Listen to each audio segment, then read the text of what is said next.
আসসালামু আলাইকুম। আমরা আইটেক স্কুল কর্তৃক পরিচালিত লার্ন ফাস্ট পে লেটার সিরিজের আমরা বাণিজ্যিক ব্যাংকের যে ক্লাসগুলো সেগুলো কন্টিনিউ করতেছি।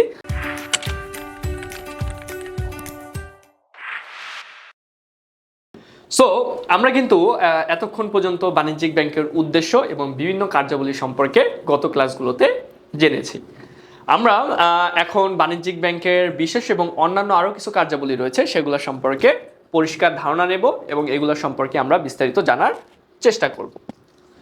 সো বাণিজ্যিক ব্যাংকের আরও কিছু কার্যাবলী রয়েছে যেগুলো প্রধান কার্যাবলী না, বাট অন্যান্য কার্যাবলী। সেগুলো কি কি রয়েছে দেখো। একটা হচ্ছে মূলধন বিনিয়োগ এবং অর্থনীতিতে উন্নয়ন করা। সো আমরা যে মূলধনটা ও জেনারেট করেছিল, যে মূলধনটা ও মানুষের কাছ থেকে ছোট ছোট অঙ্ক নেওয়ার ফলে ওর কাছে যে বড় ধরনের একটা অ্যামাউন্ট এসেছিল, সেই অ্যামাউন্টটাকে ও কি করতেছে, সেই অ্যামাউন্টটাকে ও বিনিয়োগ করতেছে। কি করতেছে? বিনিয়োগ করতেছে বিভিন্ন লাভজনক প্রকল্পের প্রজেক্টে।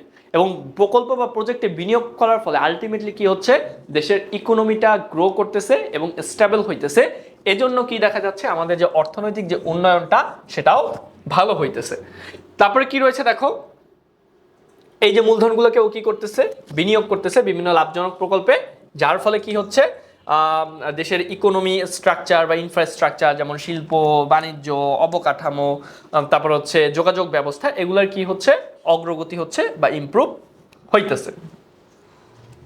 তাছাড়া ও কি করে, ওর যেই যে অর্থ রয়েছে, মানুষের যে অর্থ, এই অর্থ স্থানান্তরের এবং অর্থের নিরাপত্তা প্রদান করা হয়। সো অর্থ এক জায়গা থেকে অন্য জায়গায় যদি তুমি ট্রান্সফার করতে চাও, তাহলে কিন্তু আমাদের এই ব্যাংক বিশেষ গুরুত্বপূর্ণ ভূমিকা পালন করে, স্পেশালি এটা যদি ইন্টারন্যাশনাল বিজনেস হয়। তারপরে কি রয়েছে দেখো, অর্থের নিরাপত্তা প্রদান। জনগণের অর্থ আমানত হিসাবে জমা রাখার মাধ্যমে ব্যাংক অর্থের নিরাপত্তা দিয়ে থাকে। ওকে। তারপর হচ্ছে লকার সেবা।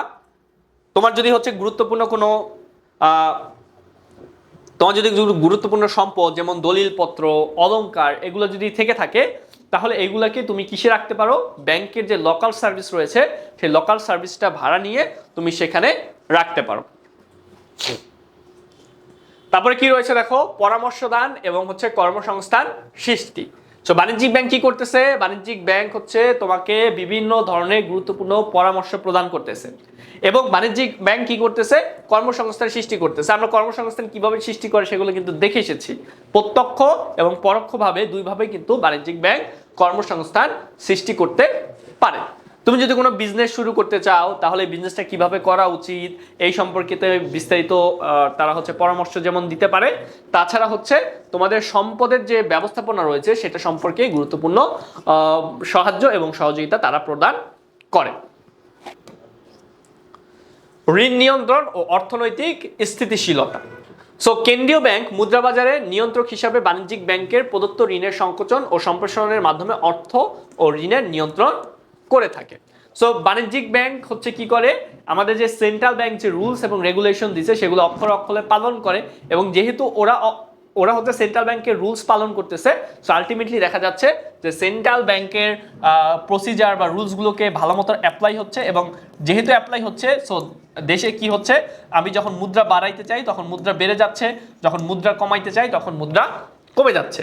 সেন্ট্রাল ব্যাংক যদি বলে তোমাদের ঋণ দানের ক্ষমতা বাড়াই দিলাম, তোমরা এখন বেশি করে ঋণ দিতে পারো, তখন ইকোনমিতে অনেক বেশি টাকা চলে আসবে। আর যদি বলে তোমাদের ঋণ দানের ক্ষমতা কমাই দিলাম, তখন কিন্তু কি হবে, ইকোনমিতে টাকার পরিমাণ অটোমেটিক কমে যাবে। এবং এই রুলস এবং রেগুলেশন এটা যদি বাণিজ্যিক ব্যাংক মেনে চলে, তাহলে কিন্তু আমাদের কি হবে, মুদ্রা বাজার বাড়াইতে চাইলে বাড়াইতে পারবো, কমাইতে চাইলে কমাইতে পারবো। তারপর কৃষি উন্নয়ন, শিল্প উন্নয়ন এবং আঞ্চলিক উন্নয়ন। সো বাণিজ্যিক ব্যাংক অনেক সময় স্পেশাল কিছু খাতকে প্রায়োরিটি দেয় ঋণ দানের ক্ষেত্রে, যেমন শিল্প খাত, কৃষি খাত, আঞ্চলিক উন্নয়ন খাত। এইরকম প্রায়োরিটি দেওয়ার ফলে কি হচ্ছে, ওইসব সেক্টরে বেশি ধরনের উন্নয়ন দেখা যায়। তারপর সমস্যার সমাধান এবং উদ্যোক্তা সৃষ্টিতে ব্যাংকের সহায়তা। সো ব্যাংক কি করে, বিভিন্ন ধরনের উদ্যোক্তা সৃষ্টিতে ব্যাংক বিভিন্ন ধরনের সাহায্য সহযোগিতা করে। সো মনে করো একজন ব্যক্তি নতুন ব্যবসা শুরু করার জন্য সবচেয়ে যে ইস্যুটা, বড় ধরনের ইস্যুটা থাকে, সেটা তার মূলধন থাকে না, তাই না? তার মূলধন থাকে না। সো বাণিজ্যিক ব্যাংক ঋণ প্রদানের মাধ্যমে এই উদ্যোক্তার যে সবচেয়ে বড় যে মেইন বাধাটা, সেটা কিন্তু দূর করে দিচ্ছে। তারপরে কি রয়েছে দেখো, ব্যবসায়িক নির্দেশনা। ব্যাংক কেবল অর্থ দিয়ে বসে থাকে এরকম না, তুমি যে ভালো মতো ব্যবসাটা করতে পারতেছো কিনা, তুমি যে ব্যবসাটা করতেছো এটা কিভাবে করা উচিত, এই সমস্ত কিন্তু বিস্তারিত পরামর্শ তোমাকে দিয়ে থাকে। তারপরে হচ্ছে ঝুঁকি হ্রাস। তো কি করে, অর্থের নিরাপত্তা প্রদান করে এবং বৈদেশিক বাণিজ্যের সহায়তার মাধ্যমে একজন নতুন যে উদ্যোক্তা তার যে ব্যবসায়িক ঝুঁকি রয়েছে সেটা অনেকাংশেই ও হচ্ছে কমাইয়া দিতেছে।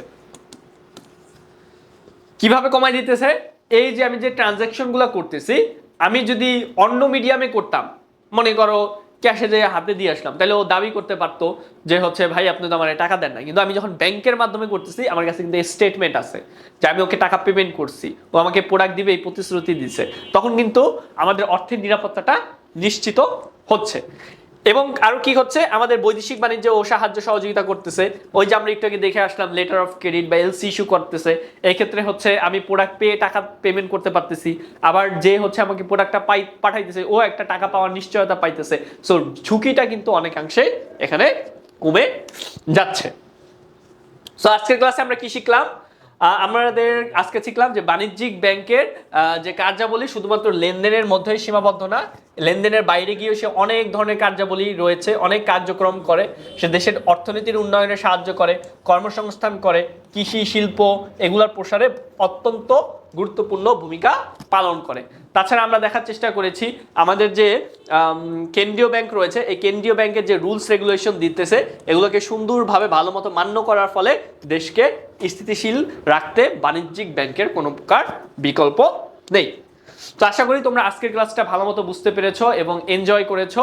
সো আমাদের ক্লাসগুলো থেকে তোমরা যদি উপকৃত হও তাহলে কিন্তু তোমরা আমাদের পে করতে পারো। পে করার জন্য তোমরা আমাদের ওয়েবসাইট ভিজিট করতে পারো অথবা হটলাইনে ফোন দিতে পারো, এবং তোমরা একটা যদি নির্দিষ্ট অ্যামাউন্ট পরিশোধ করো তাহলে কিন্তু তোমরা আমাদের অনলাইন প্রাইভেট কেয়ার ব্যাচে ভর্তি হয়ে যেতে পারো এবং যুক্ত হতে পারো, যেখানে তোমরা তোমাদেরকে প্রতিনিয়ত মনিটর করার মাধ্যমে আমরা নিশ্চিত করব যেন তোমার একটা পারফেক্ট প্রোগ্রেস হয়।